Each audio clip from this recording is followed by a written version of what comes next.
안녕하세요. 캐나다 조기유학 전문 채널 TBC 유학원입니다. 캐나다 정부가 미국인 입국 금지를 2월 21일까지 연장하겠다고 1월 중순쯤에 발표했다가 추가로 며칠 전에 모든 외국인 입국을 2월 21일까지 전면 금지하겠다고 다시 발표를 했습니다.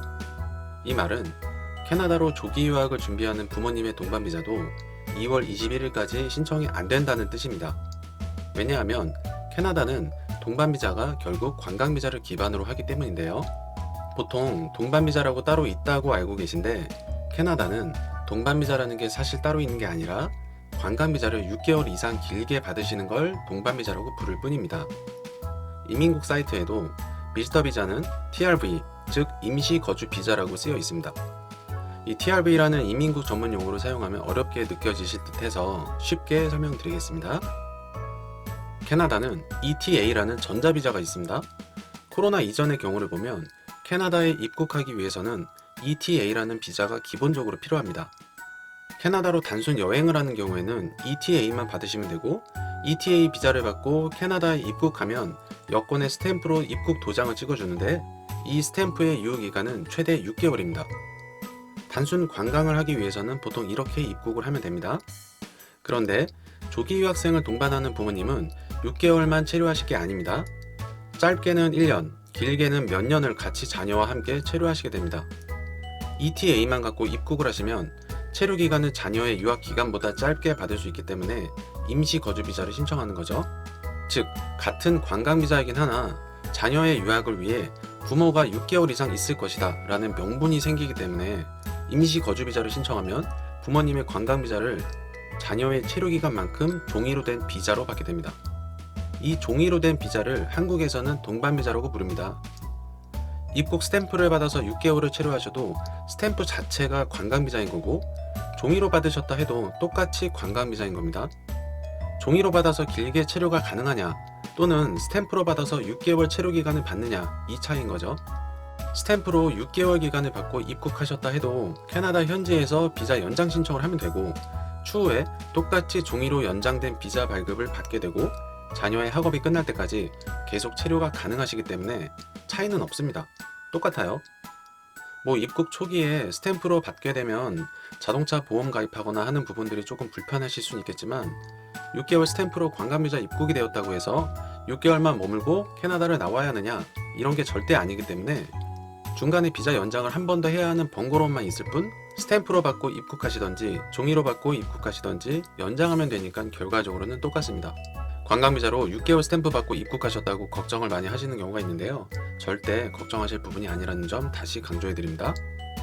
자, 그럼 2021년 9월 학기로 부모 동반 조기 유학을 준비하고 계신 경우 2월 21일까지 관광객 입국 금지 때문에 동반비자 신청을 할 수가 없으니 지금처럼 ETA와 사전 입국 신청으로 동반 입국하느냐 아니면 입국 풀릴 때까지 기다렸다가 동반비자를 같이 신청해서 입국을 하느냐 하는 문제가 남아 있습니다.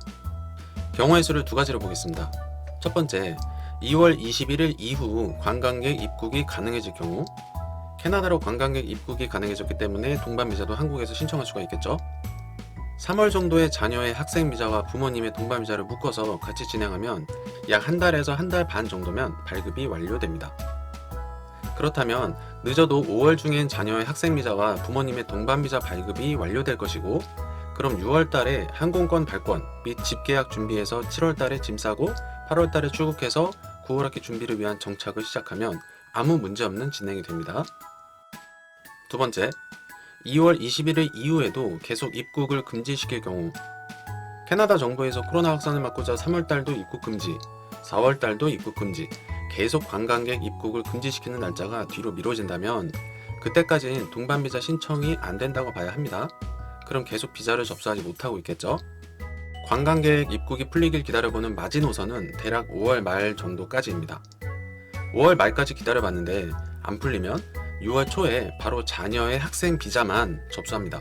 현재 학생 비자만 온라인으로 접수할 경우 약 2주면 비자가 발급됩니다. 그런 후에 동반하실 부모님의 ETA 비자 신청과 사전 입국 신청을 합니다. ETA 비자는 하루면 발급되고 사전 입국 허가받는 데는 대략 2주 정도 소요됩니다. 그럼 학생 비자 접수 후 발급까지 2주, ETA 비자 승인 및 사전 입국 승인까지 대략 2주, 그래서 총 한 달 정도 소요됩니다. 그럼 대략 6월 말쯤에는 비자 발급이 다 완료됩니다. 지금 화면에 보여드리는 동반비자도 며칠 전인 1월 말에 입국하신 분들이고 ETA와 사전 입국 승인만으로 입국하셨는데 캐나다 공항에서 저렇게 종이로 된 동반비자를 발급받으셨습니다. 게다가 이 가족분들은 어머님과 아버님 두 분이 다 동반을 하셨는데 두 분 다 동반비자를 받으셨고요. 부모님의 사전 입국 승인에 대해서 이해도가 없으신 경우 위에 관련 영상 링크 걸어드릴 테니 이 부분 참고하세요.